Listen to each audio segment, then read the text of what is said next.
Mon partenaire n'a plus de désir pour moi.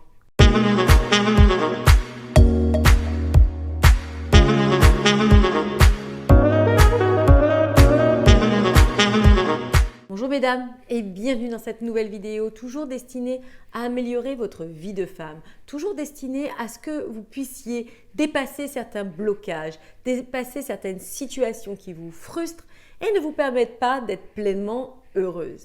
Ici Samantha Pampiglia, votre experte, votre coach en relations amoureuses et en développement personnel au féminin.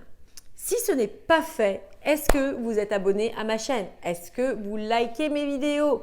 Mesdames, je donne beaucoup de contenu gratuit pour vous aider à vous émanciper. Si vous aimez ce que je fais, si ça vous apporte, ça vous a permis de changer, likez, abonnez-vous. Cela m'aide aussi à continuer mon travail. Fin de cette parenthèse. Certaines femmes qui vivent en couple s'aperçoivent que leur partenaire n'a plus beaucoup d'entrain à aller sous la couette avec elles. Vous sentez que à chaque fois que vous essayez de vous approcher de votre partenaire, il vous dit qu'il est fatigué, qu'il n'a pas envie, que ce n'est pas possible ou ça va passer ou x, y raison. Mais vous êtes frustré et surtout cela commence à vous humilier. Vous ne comprenez pas pourquoi votre partenaire ne va pas vers vous alors qu'il était peut-être très demandeur au début et que ce changement vous perturbe. Vous allez peut-être agir à mauvais escient. Vous allez commencer à rouspéter, râler, lui faire des menaces, de lui dire que si ça ne change pas, eh bien, vous irez voir ailleurs, etc., etc. Et en revanche, la meilleure des choses à faire dans cette situation, c'est d'essayer de comprendre pourquoi ça se passe comme ça. En comprenant mieux, on peut réajuster et les choses rentrent dans l'ordre. Car nous ne sommes pas des machines, nous sommes des êtres humains et nous avons des fluctuations par moment. Donc, dans cette vidéo, nous allons voir les raisons les plus probables qui font qu'un homme peut avoir un manque de désir vis-à-vis de sa femme. Premièrement, les tracas, les enfants, le quotidien, la fatigue vient comme ça s'accumuler et a fait en sorte que vous changiez d'apparence. Vous n'avez plus d'entrain à aller au sport, à prendre soin de vous, à vous occuper de vous. Du coup, vous avez changé. Vous n'êtes plus la même femme qu'avant. Et bien que je comprenne que ça ne soit pas évident tous les jours, eh bien cela peut impacter vos relations sexuelles. Cela peut faire en sorte que votre conjoint ait moins ce désir d'aller vers vous. Deuxième point, il y a beaucoup de tensions, de discorde, de mésententes entre vous deux. Ce qui fait que ça ne donne pas l'envie à l'autre de partager des moments plus intimes avec vous. Il y a toujours un rapport de force, ce qui fait que l'autre ne se lâchera pas, n'aura même pas envie de partager ces instants avec vous. Troisième point, certaines femmes ont un comportement trop maternel. Elles disent à leur homme quoi faire, que faire, quoi mettre, de prendre un parapluie, de se soigner, de faire ceci, d'appeler le docteur, de blablabla. Mais on n'est pas leur mère. Donc, à un moment donné, il faut savoir reprendre sa position de femme. Quatrième point, ça peut être aussi le fait que la femme est trop contrôlante. Elle décide de tout. C'est elle la tête pensante. C'est elle qui mène tout. C'est un peu le gars du couple. Eh bien ça aussi, ça les émascule.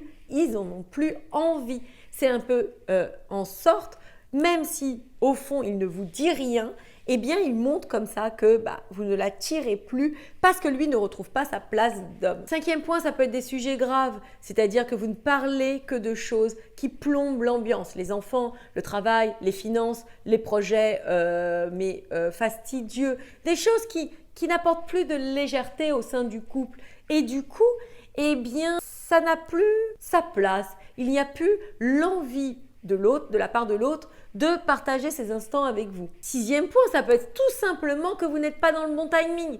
Vous êtes plutôt du matin, il est plutôt du soir. Ou alors, forcément, vous êtes très fatigué, vous vous couchez tôt, lui se couche plus tard.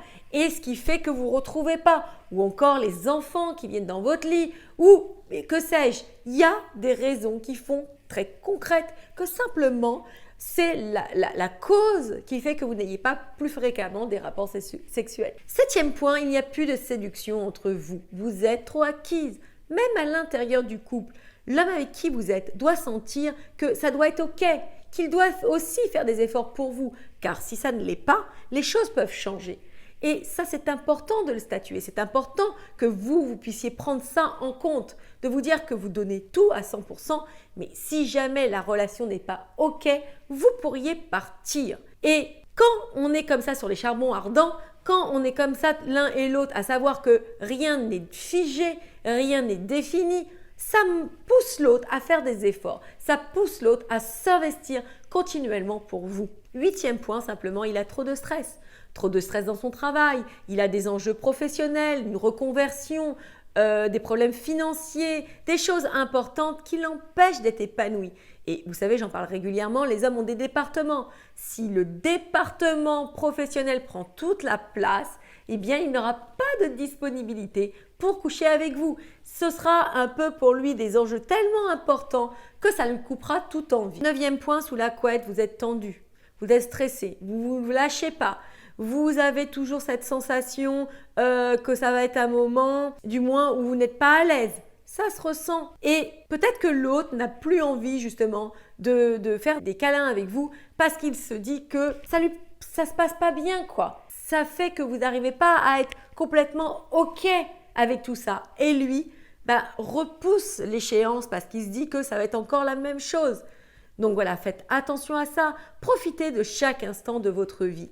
10e point, vous êtes toujours en train de vous accabler.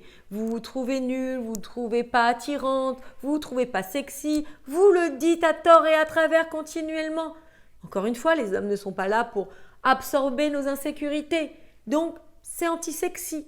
Ça peut faire que l'autre ait moins envie de faire l'amour avec vous. Donc, les solutions à tout ça, switchez la tendance. Changez votre style vestimentaire, allez chez le coiffeur, refaites-vous de la nouveauté dans vos tenues. 2e point, amusez-vous, remettez de la légèreté, mettez de la musique à la maison, changez vos habitudes, surprenez-le, soyez force de proposition, faites en sorte qu'il y ait de la nouveauté dans votre couple. Lâchez prise, rien n'est véritablement tragique, important, on donne trop de teneur parfois à des petits éléments. Il faut un peu apporter de l'oxygène dans sa relation. Et puis, réappropriez-vous votre féminité, faites-vous plaisir tout simplement, car avant toute chose, le bonheur, on se la porte à soi-même et c'est ce que l'on offre à l'autre. Donc mesdames, ne prenez pas tout ça au pied de la lettre, soyez détendus par rapport à tout ça. Ces 10 points sont juste là pour vous aider toujours à dépasser des situations qui vous frustrent, qui vous font du mal. Il y a toujours des solutions à tout. Soyez consciente de cela. Cette vidéo est terminée, toujours comme d'habitude. Donc, comme je vous le disais, n'hésitez pas à liker, à la partager à une amie, une sœur qui serait intéressée par le sujet. Je vous adore. Je vous dis à très vite pour une prochaine vidéo. Portez-vous bien. Ciao!